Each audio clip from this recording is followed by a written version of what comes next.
Welcome back to my channel, YouTube. Listen, we're gonna hop right in today. I'm gonna bring you a value bomb. Now, before I create this video, as you can tell by the thumbnail, I wanna give you my personal opinion from a professional chef's perspective on MSG. I recently posted a video that I added a little bit of MSG to a certain dish, and let me tell you something, people went crazy. But here's the thing. I think the thing is, in the words of my chef friend Joe Sasto, he says, get to know MSG, not know MSG.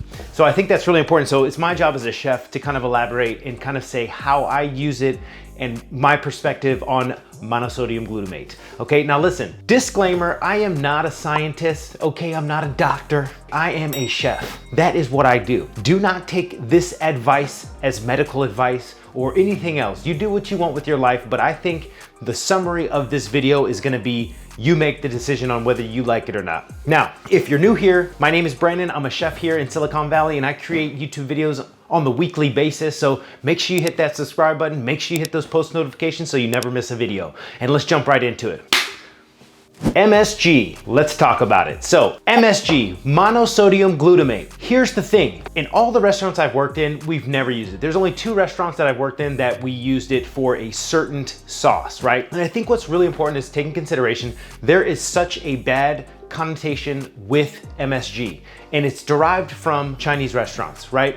So the connotation is that it's called Chinese food syndrome or something along those lines. I don't know, don't quote me, but you know, where they use MSG in all of their food. And you know, to a certain extent that's true, but in all honesty, I've never seen evidence that shows that monosodium glutamate is bad for you, or if you can be allergic or adverse. Now, in all honesty, with today's world nowadays in 2021, everybody's allergic to something.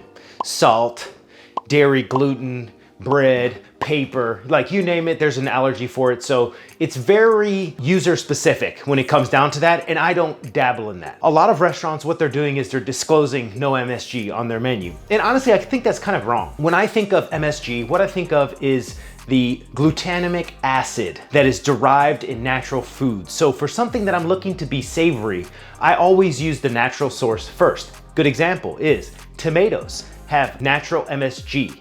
Parmesan cheese have natural MSG, okay? Any charcuterie, dry aged steaks, right? These are things that have MSG. How do I know that? Because I'm a chef. So basically, when you dry age a steak, right? What is that doing? The aging process is breaking down the proteins, creating enzymes called glutamic acid, right? And so this is a natural, this is why it tastes so savory. I think what's really important is taking consideration, if you don't like MSG, well then you shouldn't eat sushi, right? Because seaweed has natural MSG. Also, if you're allergic to MSG, well then you shouldn't have ramen, right? Because kombu is in the broth sometimes. There's also cured bacon that is in there. There's a lot of things that, you know, that you don't realize have MSG in it that have naturally occurring MSG. And then basically the powdered form is just derived from that. So that's why it's funny to me, and it's also funny to other chefs, that when we think of MSG, that's what we think of. Somebody who will say, and I'm not trying to pinhole anybody in this position, but allergic to MSG is just funny because it's just like, okay, that same person will go to the grocery store and eat a bag of Doritos. You look at the back of that bag of Doritos and it says MSG on it, I guarantee it. You know, that because they're delicious.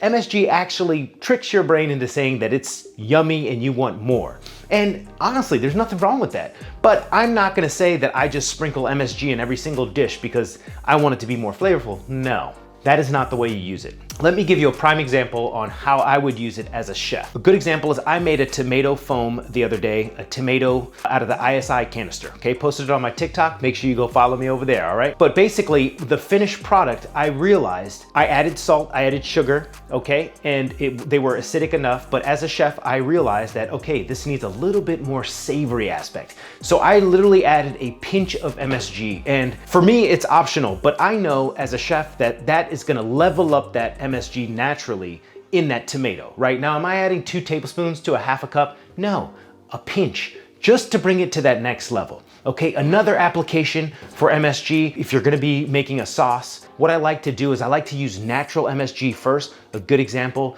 is if I'm making a, you know, some sort of savory sauce, right? I'm gonna use either cheese rind or I'm gonna use tomatoes. I'm gonna use the natural source first, but sometimes when you make sauces, you know, you just need a little hit of MSG, right? Now, you can also get MSG from soy sauce, right? Or liquid aminos. But sometimes you don't want that exact flavor. You just want the savory aspect. Now, most of the time I do. I'll use either dried shiitakes, because shiitakes again is a natural source of MSG and maitake. Once you dehydrate the mushroom and then rehydrate it, it's like an umami bomb. And it's amazing. And this is what I recommend to use first. But sometimes, especially if you're in a restaurant or if you're at a fine dining restaurant, you know, you have to make sure it is perfect and it is memorable.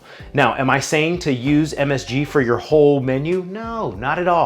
But if you have a dish where, I'm just gonna go back to tomatoes because tomatoes is ideal. The tomato may taste good. It may be in season, right? Or it might have been plucked too early or you need to use it. Sometimes adding a pinch of MSG to a tomato will bring it to a different dimension. Now, do I do that all the time? No. Have I done it in a restaurant? No. This is an example of the reason why I would use MSG. Another thing is, don't believe all the hype, okay? I'm gonna give you 3 references that I use that I believe in, and one of them is Chef David Chang gave a TED Talk on MSG, and I'm really behind it because, you know, he nails it. He absolutely nails it. I'm 100%. So I'll leave that link down in the description. Basically, there's a couple articles debunking the MSG, you know, the MSG being bad for you. So, you know, click them and read them. Listen, it's up to you whether you want to use MSG or not. I'm just telling you, and I'm sure 95% of other chefs agree with me, is that MSG is not a bad ingredient.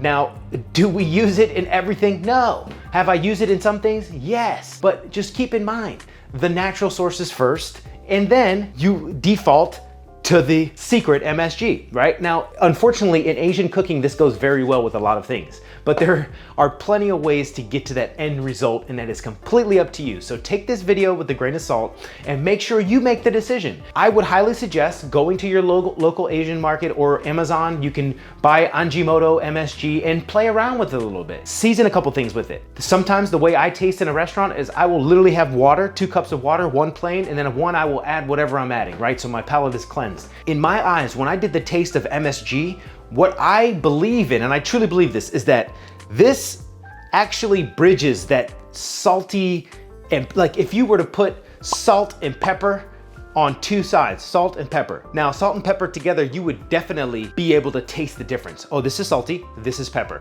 Well, if you add MSG to that mix, then you will think it's like a seasoning blend. MSG kind of marries the two and elevates the flavor. That is my perception. I don't know if you understand that or not, but I'm telling you, try it. So then you have that same seasoning, right? You add a little onion, a little bit of garlic, which both naturally, okay, garlic more than onion, but naturally occurring MSG, that savory aspect. But with those, you get flavor. Try it. Tell me what you think, and then, leave me a comment below. MSG, yay or nay? Do you like it or not? I think a lot of people are just intimidated and scared, and they're listening to their parents and also what's on the interweb. So take this video, you make a decision whether you want to use it or not, but that is my 2 cents. Thanks for watching. I'll see you in a couple days. Let's go.